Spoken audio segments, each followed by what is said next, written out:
Welcome to the second installment of realiTV. I am your humble disabled American. A lot to talk about. We have already taped this episode, believe it or not. I believe 2 weeks ago, as episode 1 hasn't actually hit television yet. It has hit YouTube and various online platforms. But someone who will remain anonymous that's sitting in this chair right now accidentally deleted the files because we have a new system here at the studio. So episode 2 was a hot one. It was anger. It was shot from the hip, to say the least. My partner in crime, my intern, my assistant producer on this show, he actually applauded me when it was over. It was so fantastic. I don't know if he was just trying to make me feel good because he knew how much pain my back was in, but I got hot. What happened, well, see, I'll get into that in a little bit, but basically what happens is we have the big reveal when it comes to Social Security disability, and one of the most inept things you'll ever hear. I'm interested. I don't think I'll reach the anger level I did 2 weeks ago, but I'm sure I'll get going. But I'm very upset today. We are taping on, let's see, he only comes on Wednesday, Wednesday, April 24th, 2013. I found a very interesting article that really got me PO'd. I was hot. I was up early today, where I've had so much free time at various points. I've become a Netflixaholic. And they have a new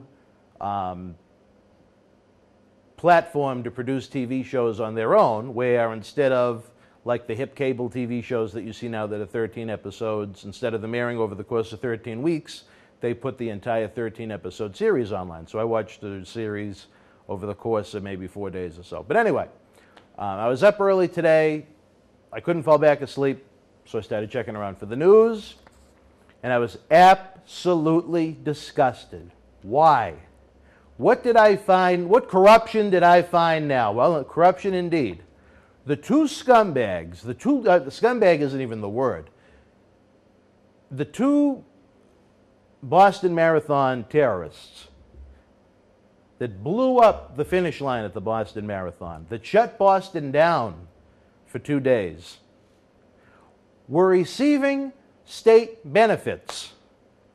These two low-life scum that I don't even remember where they came from. I don't even remember I can't pronounce their names for the life of me. So we'll call them 1 and 2. Piss and you know what else. But they were collecting benefits from your tax dollars. I can't say mine right now because I can't work, because I am, like it says in the opening, a hard-work disabled American right now that cannot work because of my back condition. It is extremely painful to even sit here with you right now. But can you believe that? These scumbags were collecting state benefits, welfare, food stamps, both of them. I don't even know how the youngest one even collected. I don't even know where he lived. That was another great mystery to me. I'm not going to get into the whole, that's kind of a somber story in and of itself. But, they said they've been here for 10 years. Their father lived over in their homeland. So they would have been 16 and 9 when they came to the U.S. Who was responsible for them at that point? I've never heard a news story on that, but that's kind of irrelevant.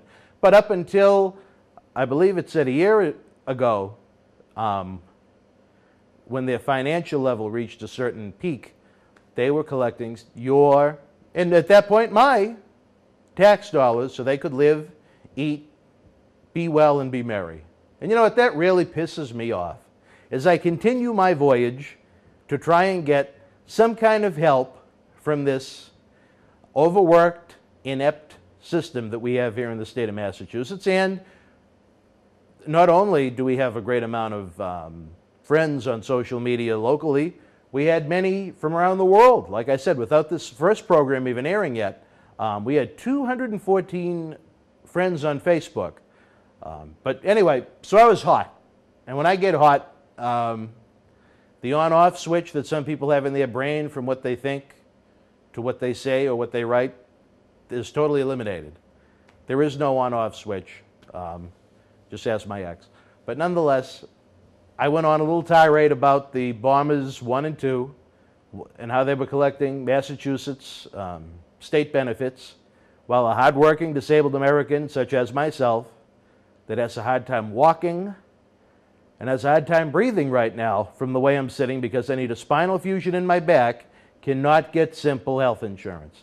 I have no food stamps. I have no welfare. I have no Social Security disability. But these are needs that I have. And it's not a system that I'm looking to exploit.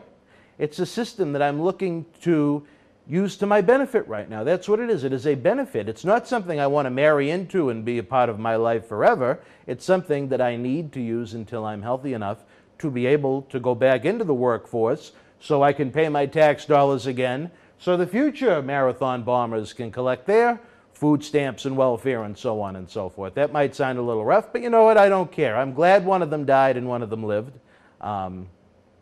Hopefully, now that I imagine since he got shot in the throat, he won't be working anytime soon. Hopefully he will be ineligible for benefits because of his, what should be a criminal record, to say the least, therefore. But anyway, I put a link to the Boston Globe on the Facebook. What happened on the Facebook page? You may notice we have a different link down below. I'm interested to see how long this remains active. Facebook shut us down. Why? Because it said we may not be a real person. Even though they were human messages that were typed on that Facebook page, not, spam or messages trying to sell you something. They were clearly written by a human being. So again, I went on the attack on Facebook, on Twitter, and I created this new one. So it's facebook.com, realiTV America, Reala America 35. Why they gave me the number 35, I don't know. I was confused by it a lot. But we have a new Facebook platform. I'm going to try and reach out to the 214 people, since I have the emails that come along with it when they send a friend request to join, so I can reach out to them again. As I did speak to some very interesting people, which was a good thing. A local newspaper along with 2 people from other countries. So the word was spreading about this great idea that I had here, not only to tell my story, but to try and help people in similar situations, just to get everybody's stories out there, and Facebook deletes it. Now, you could go into the conspiracy theory aspect of it, that Google has a big piece of the pie in Facebook, and Big Brother could be a part of Google. But you know what? That's, again, a different story for a different time. I just think it's very odd that Facebook would claim I'm not a real person, again, when every message that's on there is very clearly written by a human being.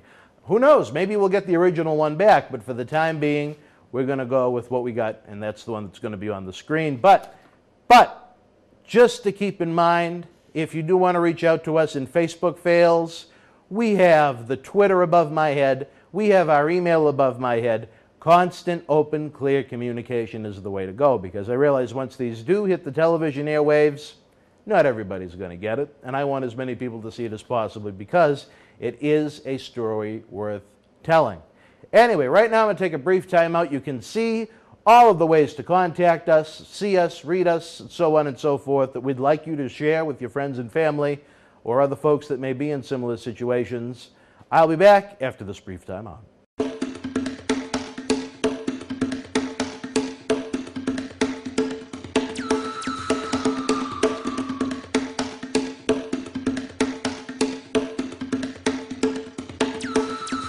Welcome back from that big-time commercial break, even though it really wasn't a commercial. But so those are my thoughts about the terrorists receiving state benefits. I will now get to my own personal situation when it comes to trying to get these benefits. As I hinted at earlier on, I received letters in the mail from the state when it came to the Social Security disability. Clearly, any doctor that reviews my notes, medical records, so on and so forth, will say that this man is screwed, which everyone I've ever been to has. Nonetheless, here's what we got. The first letter was from Social Security Disability. It was dated March the 21st. A new season, you'd think it would bring me good luck. Of course not. It said that they needed a medical information from me, which I've already provided. Doctors, hospitalizations, dates, addresses, phone numbers. I'm a Virgo. I'm very detail-orientated, so I know that I gave it to them. But anyway, I retyped it, and I resent it last night. So I was mad about that. But I figured, you know what? The person, I can't say male or female because they computer signed it, A.Ruiz.Torres. I don't know if that's a man, woman, child, human, anything. That's another problem you have right there, is because when it comes time to try and contact these people, you run into, okay, sincerely A.Ruiz-Torres. Who the hell is it? Again, man, woman, where are they? What's their address? Where are they located? What's their phone number? What's their email? You have no way to contact them. There's no responsibility. You can't hold anyone accountable for what is a very, very important piece of your life, as it is for me right now. As I believe I stated in the first episode, because of my physical ailments, I have no financial income. I have no health insurance. I can't get the majority of the medications that I need to take. I am screwed, and I could use even stronger language, which you can fill in the blanks on that. But anyway, bottom line is I need this help, and I can't continue to play the waiting game. Okay, so like I said, I typed it up, mailed it out, play the game. Here's what got me really mad. I got a follow-up letter on April 3rd saying that they didn't receive the information yet from the March 21st letter. That's cool. You know, they make me wait months, but I got a follow-up letter in 2 weeks. But what it said was Social Security disability needed that information, but it said the March 21st letter was mailed to me on January 11th. Now, when I opened this live, I think I probably blew poor Nikolai's ears out, because I can't remember the last time I was that angry. Probably was last week, but hey, that's just me. Believe me, mood swings occur when you're in this much pain and you lose medication you've been using for 9 years because you have no health insurance. Again, different story for a different time, but certainly one we're going to touch upon in the near future. So here I am now, sitting here in my chair, in pain, mad enough that they're playing, oh, we didn't get this paperwork, when they did. And then I get a follow-up letter saying they mailed a packet to me, clearly dated March 21st, but now this time they said they mailed it January 11th. And I mean, I went into a monster spiel about that, because it shows that these government agencies are either A, overworked, B, inept, or C, some combination of the two. Which one? I don't know. Probably C, but don't tell them I said that. They'll probably deny me. It's just, why do so many? I mean, across the country, there must be tens of, if not hundreds of thousands of people in my boat. A simple, hardworking individual that wanted to take care of his family by going to work, collecting a paycheck, and going about their business in life. I can't do that. A drunk driver decided to pour too much alcohol down his throat and blew up a SUV I was in. And then that was followed up by an accident at work. I'm screwed. I have a bad neck. I need a spinal fusion. I have CRPS in my ankles and feet. I have post-concussion syndrome. I've been told I have post-traumatic stress disorder, insomnia. There really isn't much that I can do well. I mean, I can breathe, but I mean, even that is a little tough sometimes depending upon the way I'm sitting, which is like now, straight is tough. I'm usually at my best when I'm either standing up or laying down flat. Unless I turn to prostitution, I don't think I'm going to make a very good living that way. And as you can probably tell by the video, if you are of sight, that, you know, the prostitution, that might not be my best profession in life. But anyway, what makes me so angry is that you see so many people use and abuse this system. I mentioned terrorists earlier, but what about the illegal aliens? Now, look, I understand the United States of America is the place where everyone wants to come.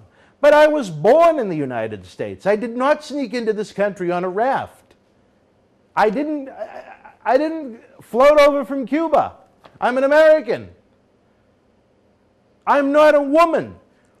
And I'm using that word delicately because there's a lot of different thoughts I have on that. But I'm not a woman that chose to have four kids with 4 different fathers.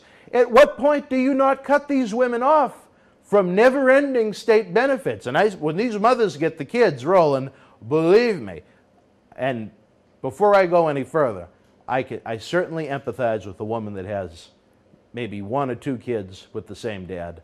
The father disappears or whatever. That's a situation where, you know what, they do need help. But when you see these women that constantly pump out kids like dogs that have puppies and expect the state to pay for them all, for everything from their food to their shelter to their daycare to it's sickening. It's sickening to me, and these women take advantage of the system too. Why are they allowed to go out and do what they do? I mentioned the position I like to be in where I have to lay down flat earlier, probably somewhat similar, and they get paid for it. That's almost legalized prostitution. They know they're going to get a free ride if they get these kids. I don't know, it'd be too long of a story to tell, but I know of people who have purposely abused the system because they know of what they're going to get out of it through the first child. There's got to be some kind of a cutoff. Either that, or if they come back again, they say, we're going to give you a government voucher to have your tubes tied because, you know, I mean, how many kids are you going to pump out that you can't afford to take care of? It's wrong. It's not good for the child more than anything. Again, my thoughts on parenting are a different story for a different time. But, I mean, I need to get back into the work world. I need to pump my tax dollars into this dysfunctional system. I mean, we have all these illegal aliens crossing the border and floating in, flying in, however they're getting in. We have these women having a half dozen kids. You need my tax dollars to help support them. Please, I'm begging you, give me some Social Security disability, mass health, maybe even some food stamps. As you can tell, with this physique, I'm certainly losing a lot of weight. Help me. That's all I want is a little help. Get me healthy. Let me get the medicine I need so I can see my doctor again, get things done that I need done for my back, and work again. I like to work. I like to be productive. I don't like feeling useless. It's a very depressing feeling. But anyway, that goes along with post-traumatic stress syndrome. It goes along with post-concussion syndrome from my banged-up brain. And you wonder why I do this show. Anyway, again, we're going to take a brief time out to take a look at the big-time social media information we have. Back right after this.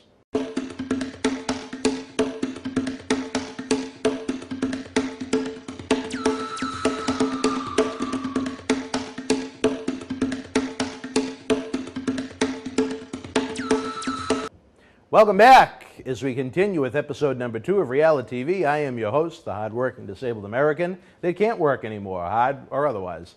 One thing I want to stress, and I think this is very important, where the world is so politically correct in 2013, and so many things are overanalyzed because of certain situations that go on. While I am a major critic of certain government agencies, and especially these billion-dollar insurance scumbags that are set up for their representatives to profit from bonuses through performance. Performance meaning you get denied certain benefits that are due to you in a variety of ways, health, car, home, and so on. One thing I want to stress, and I'm probably going to say this on every episode because it did turn into a situation with me before this whole TV program began. I mean no one, anywhere, any physical harm at any time. What I do want to do is expose you. Why? To do right to what is wrong. What is wrong is the nonsense that I mentioned when I received those letters in the mail from the Massachusetts state government. What I mean by righting a wrong is billion-dollar insurance company denying people. I'll give you an example. On the new Facebook page, I put up a picture of my foot during a major CRPS attack. When I say it was swollen, it didn't look real. It looked like it was blown up like a balloon or something like that. At that point in time, I was still employed trying to get short-term disability, which was another insurance I paid into at work. And work, I was a commercial account executive for a billion-dollar media corporation. But nonetheless, I was denied at first because I was told I did not need my feet to work, to do my job. Even though I couldn't get out of bed without screaming like an animal, and I wish I could provide the footage, but there's reasons, again, legalities why I can't. The videos that I made of myself trying to walk down the hall to use the bathroom and brush my teeth. I mean, animalistic. I've been to the emergency room and hospitals so many times from these CRPS flare-ups. There is no cure for CRPS. If you don't know what CRPS is, it's complex regional pain syndrome. It's relatively new to the, I don't know if a disease is the right way to describe it, but the world of ailments. It's excruciating. I mean, next time I have a flare-up, which, knock on wood, is not going to be for a long time, but it usually happens once or twice a year. I get a major one. I want to tape it for you people to see. I want you to see how my foot changes in size, how it becomes deformed, how they change color, how the ankles swell. Just the pain, just a few short steps just to try and get up and get dressed, to get up and get out of the house. At one point when I was hospitalized at Mass General over the summer, I was trapped in bed for 2 days because I could not get out of my bed. I couldn't get up.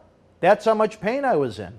I had, and this is almost embarrassing to say, but I had to use a thermos that you would bring to the beach as my urinal. I couldn't eat anything, so luckily that really would have turned into a problem. But I mean, can you imagine how degrading that is as a human being to have to lay in your bed sweating and panting like an animal? You're in so much pain. Every time your heart takes a beat, it just pumps pain, pain, pain, pain, pain, pain, pain, pain. For days, weeks. The worst case I ever had, it went on for 5 months in various degrees, but at its worst, it's pain, pain, pain, pain, pain, pain. You get crazy thoughts in your head like, you know, if I go to Home Depot and I buy a saw and cut my leg off, I'll feel so much better. You really get crazy thoughts like that. The pain is so incredibly intense. When I went to Mass General after, like I said, I was stuck in bed for 2 days, they couldn't believe that I lasted that long. It was that bad. And yes, I washed the thermos up. But anyway, that's a different story for a different time. These low-life scumbag insurance companies, they need to be held accountable. Why are they not held accountable? I did touch upon that a little bit in the first program, I believed. Either that or it was the episode that got erased, but I'll do it again anyway. The insurance companies are in the pocket of almost every official in Washington. It's that simple. Every election cycle, all the big wigs come out. Everybody's looking to get in their pocket, make a nice contribution to the campaign, get in good with the politicians so legislation can be written a certain way or a certain sentence can be twisted around here or there and so on and so forth.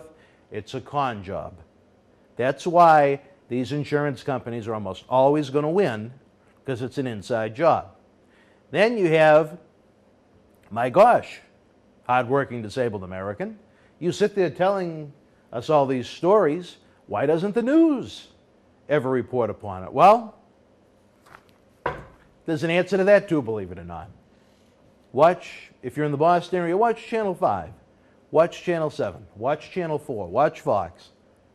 Who are some of the main sponsors of these TV news stations? The insurance companies.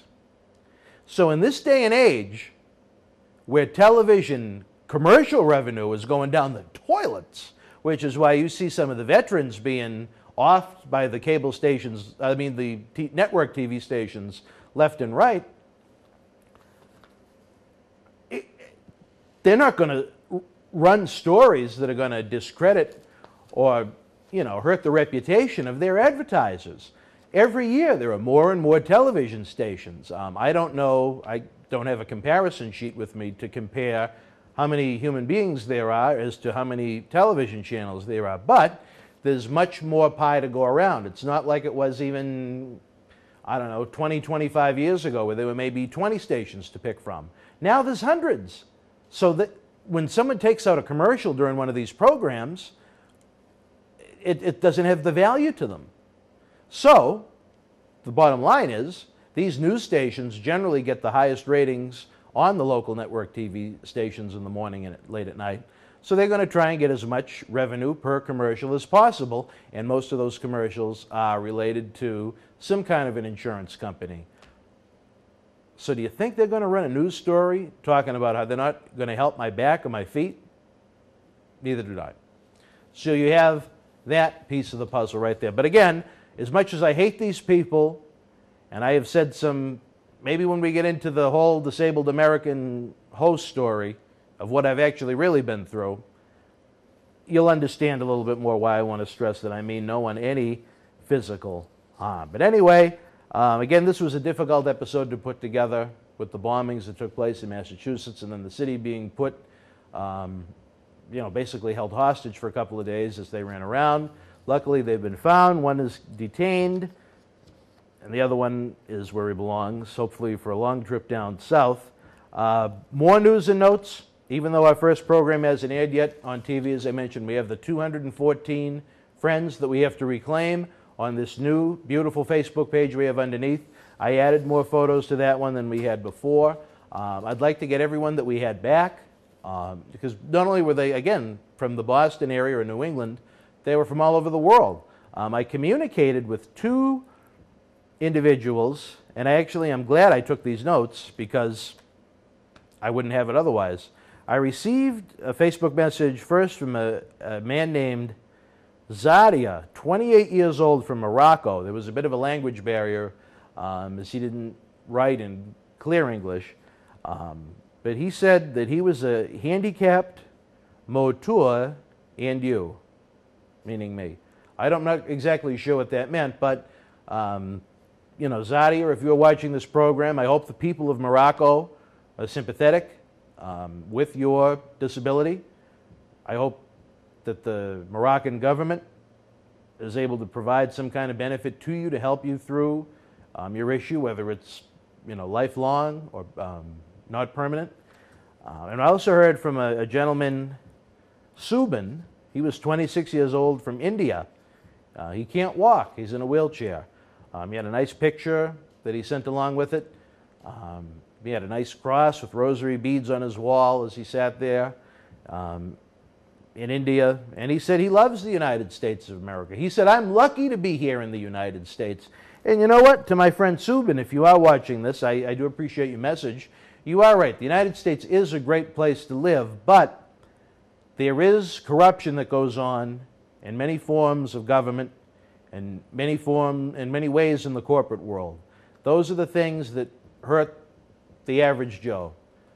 The people that do the least seem to benefit, and I don't want to knock everyone that falls into that category because, again, there are many people that do deserve benefits from the government. Not everyone can get on in this world without some kind of help. Those people don't deserve to have them taken away. Again, to me, it's the illegal aliens. It's these women that go out and have 5 kids with 5 different fathers. They seem to increase every time I mention them, more and more kids. But for just someone that is injured, someone that's born with some kind of disability, someone that's hurt at work, someone that's in a car accident, someone that has something happen to them in a hospital, they deserve help. It's plain and simple. And every child should be taken care of, even if their mother is a little promiscuous, shall we say. But I love the United States, too. That's why we have a flag behind our graphics in each big-time commercial break. I believe my partner in crime, Mr. Nikolai, has given me the 5 sign twice, which would indicate 10 more minutes. It is. Okay, so that means we're just running out of time. Again, I want to get the social media information up on the screen as much as humanly possible because I'm afraid social media wants to shut us down because of a link I put up to the Boston Herald. This is turning into a very interesting scenario for me because I cannot believe that Facebook would try and shut me down for that. If I just created the story out of nowhere, I could maybe give that a little bit of credence. But where it was linked to a major article in the Boston Herald, I don't get it. But you know what? That just makes for interesting television. We're running out of time again for this program. Thank you for joining us so much. Hopefully you learned a little bit of something out of this, or you're as disgusted as I am. We'll have a follow-up to everything we have going on next time. Until we speak again to you and yours, be well.